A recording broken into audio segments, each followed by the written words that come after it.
Hey guys, quick warning, this video is going to contain boss fights in it, so watch at your own risk. This is a spoiler warning. Um, so anyway, let's get on with the list. Hey guys, welcome to Houston Brothers Gaming News. Today we are going to be doing the top 10 most cringeworthy bosses in video games, in our opinion. For this list, we're going to set a few ground rules. One boss per franchise. We're excluding the random goons, and when we say cringe, they can, it can be cringe-worthy for any number of reasons, including, if they scared us. Rather they're scary, rather they're funny, rather they just don't look right. If they made us cringe, or if they made us pause the game to take a break because they were so incompetent, then they will more than likely appear on this list. And these are our opinions, so please do not hate us if we leave out a boss that you think is cringeworthy. Obviously, we cannot play every single video game, and these are, again, opinions. So what we may think is cringy is not necessarily what you may think is cringeworthy. So, without further ado, let's begin with number 10.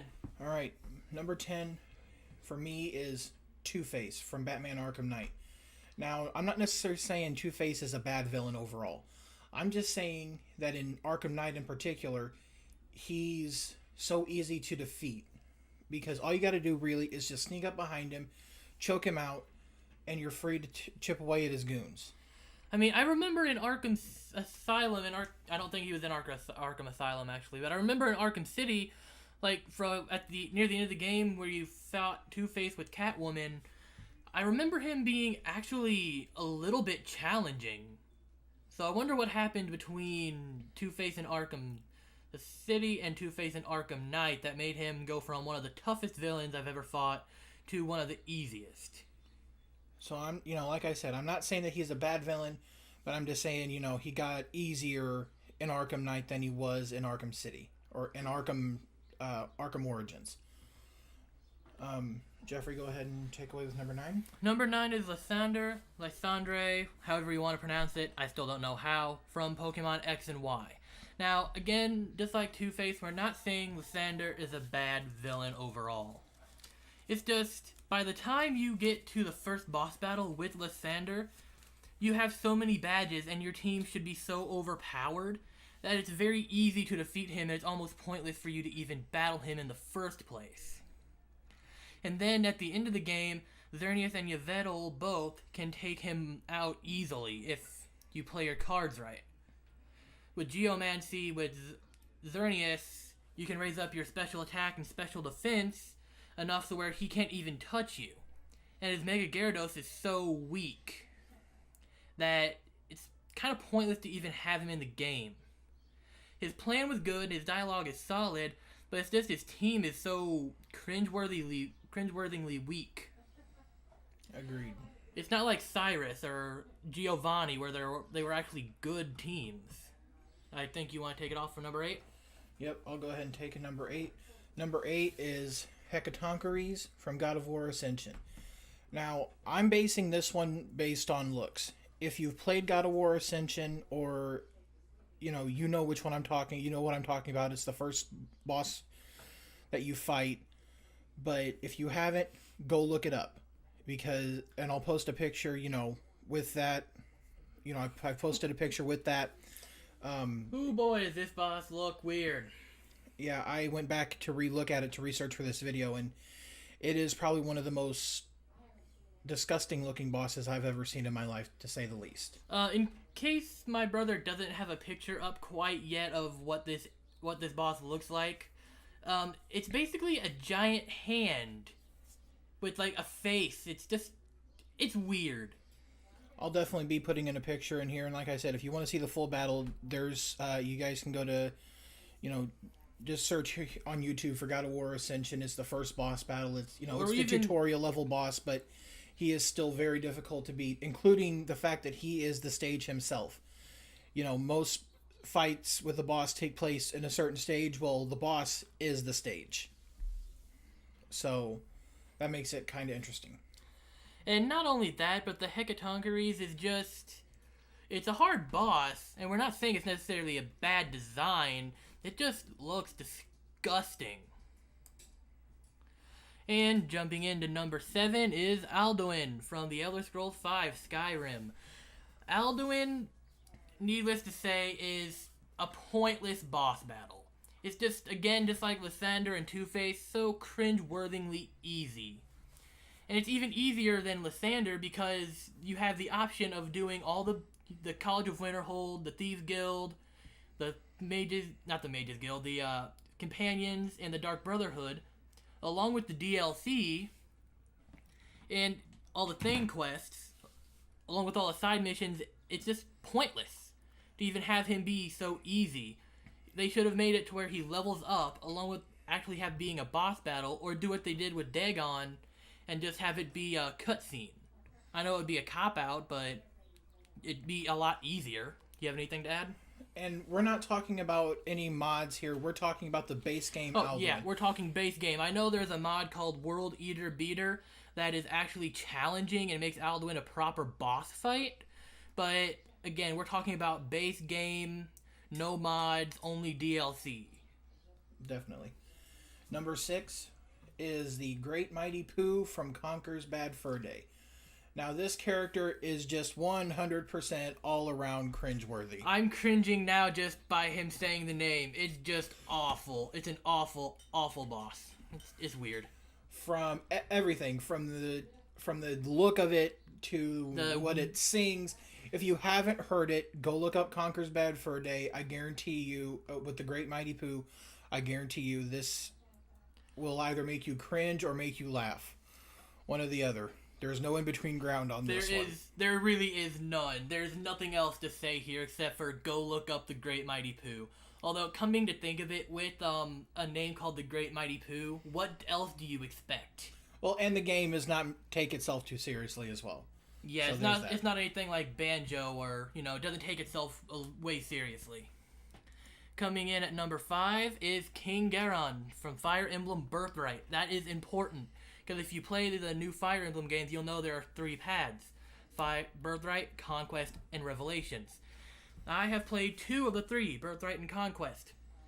And the Birthright Garon, both forms of him, the normal form and the dragon form, is just way too easy. If you do the free DLC before Awakening and get the Lodestar class and make your character a Lodestar, and then level him up all the way to level, I think, 30, it's just way too easy. I beat him in 2-3 hits. It's just super, super easy and really disappointing. Then I go into Conquest expecting something even a little harder, and Garon there was disappointing, but at least the Takumi battle at the end, spoiler alert by the way, was really challenging because of the frickin' laser he keeps shooting at you. So at least that was a little bit more challenging. There's really nothing else to say but go look up the Fire Emblem Birthright battle. It'll be about 10 minutes long, I guarantee it. Up next, at number 4, we have 3 characters, Stretch, Mr. Chang, and Steve Haynes. Now, the reason we chose 3 characters for this particular part of the list, even though it flies in the face of our 1 character per franchise, is the fact that they're all under 1 mission. So, basically, it's like, if you play GTA 5 and you've played to the end, again, spoilers, there, we had the spoiler alert warning at the beginning of this. So, when you go to kill these 3, Stretch, Mr. Chang, and Steve Haynes, they're one-shots. You would think, especially with, all 3 of these guys being surrounded by agents and everything, that these guys would have more protection and you wouldn't be able to one-shot them. But, me have been playing through the game, I was able to one-shot them pretty much instantly, Even without something like a pistol or something, they're basically just like one-shots. Like, GTA 5 is the first GTA game I've ever picked up to play, because I really wasn't a fan, but I heard good things about the series, so I finally decided, you know what, time for me to pick up the game, give it a quick playthrough, see what I think of it. And I was utterly disappointed with this final mission with Stretch, Mr. Chang, and Steve Haynes. It really was disappointing, because it was satisfying to shoot them, because they're all 3 giant assholes to you. But at the same time, I was expecting a big boss battle for each, not just a drive-by shootout planting a mine on the car and sniping Steve Haynes from the top of a cliff. I was not expecting that, and it was really disappointing. So, if you play, like I said, if you guys have played the game, you guys will know exactly what I'm talking about. Those of you that haven't or don't want to play the game, look it up. You guys will see what we mean. You know, they're just, I mean, it's just all around cringeworthy. They're way too easy to be the final boss. And then at the end, when you just do a quick time event, I think it is, for the final guy pushing him off the cliff, it's just like a quick time event. It's kind of like the Watch Dogs ending. It's just really cringeworthy. Yep. Go ahead. Coming in at number 3 is something that really creeps me out, Psycho Mantis. Thinking about it gives me the shivers. If you don't know who Psycho Mantis is, he is a main protagonist from the Metal Gear games, and is one of the top villains voted on IGN.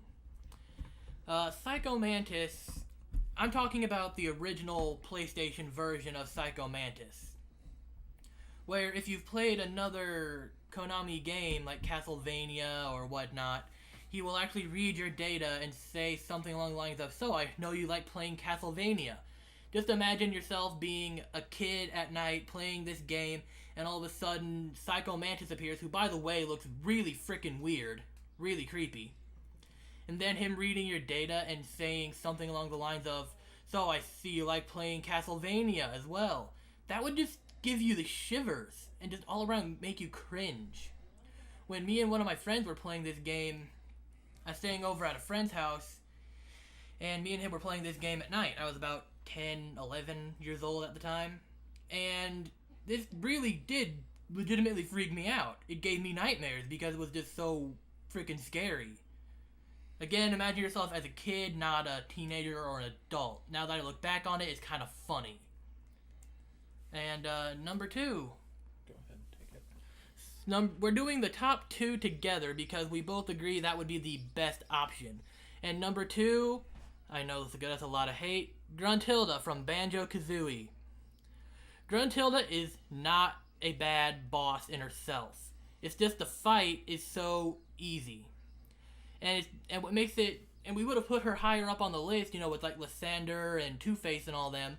But what makes it bad is that unlike Alduin or Lysander, she's taunting you throughout the entire game. She is just there taunting you constantly, which makes this boss battle even more cringeworthy and even less satisfying, both in Banjo-Kazooie and Banjo-Tooie. And then we're just going to leave nuts and bolts out of this, because that game's just one big mess. Yep, definitely. I can't really think anything else to say for that particular one. And the final one that we think is the most cringeworthy boss fight is Alex Trevelyan, GoldenEye 007 N64 boss fight. Now this is very important. The N64 version of this game is very important. The redone edition with, you know, the new 3D graphics and all that, we're not saying that version is bad. That's an actual proper boss fight. That one's actually good and challenging. But Alec in the N64 version just basically runs throughout the entire level. You have to shoot at him while trying to avoid being shot by the henchmen that are at the base that he's at. Now, that doesn't sound so bad at itself, right? You know, you might think, so that doesn't sound so bad. And honestly, on paper, it doesn't sound like a bad idea. Until you think about this. N64 version of this game had one of the most clunkiest controls in the entire game. Off the entire console itself, this was tied for most clunkiest controls for me personally with something like Super Mario 64. The controls were awful, even the aiming controls, and not to mention you couldn't run and shoot.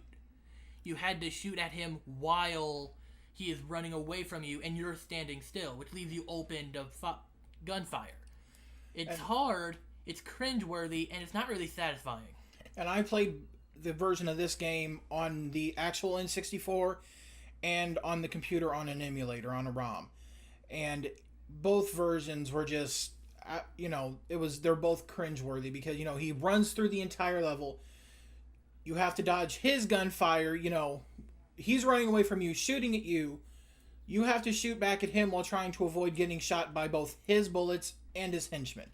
which just, in our opinion, makes him the number one. And if I remember correctly, there's also you can shoot him before he even starts running away from you. If I remember correctly, if you have a gun with fast fire rate like a submachine, not submachine gun, like a AK-47, I believe is the gun I used when I played this. You can actually shoot him before he even starts running if you're quick enough, which makes this even easier and even more cringeworthy and even less satisfying. If you're quick on the draw, because, you know, unless you want to wait through the game to get a 100%. to get a better gun, if in the mission to get a better gun, then all you're going to have to do is basically shoot him before that around. because as is per usual James Bond, you don't get any other weapons besides a pistol. Besides the PP7. So that's, you know, if you're quick on the draw, then you can defeat him. But anyway, guys, that is our list for today. Let us know what you guys thought about it down below. Let us know if you guys would like to see other top 10 lists, by the way. And again, we're not saying these games are bad. These games are actually quite good. If you look at my Steam page, you'll see that Skyrim has about 3,300 plus hours on it. Not 300, like 3,000 plus hours on it. It's like insane. We're not saying they're bad games. We just thought these boss fights were leading up to something good, but turned out to be either too scary or too easy. So, like we said, let us know what you guys think. We'll be back, you know. We'll keep doing top 10 lists. You know, check out our other videos. We did gaming news. We do gaming reviews. Let us know what you guys like to see. You know, we'll do a whole variety of stuff here on this channel. So, definitely, you know, subscribe if you're new. Subscribe to us. And hit that like button so that we know that you guys enjoy this. And definitely give us some ideas that you want to see us cover in the future. If we think they'd make a good episode, they will get in to the suggestions that we have. And I believe that is all we have time for today. I am Jeffrey. And I'm Michael. And we are signing out.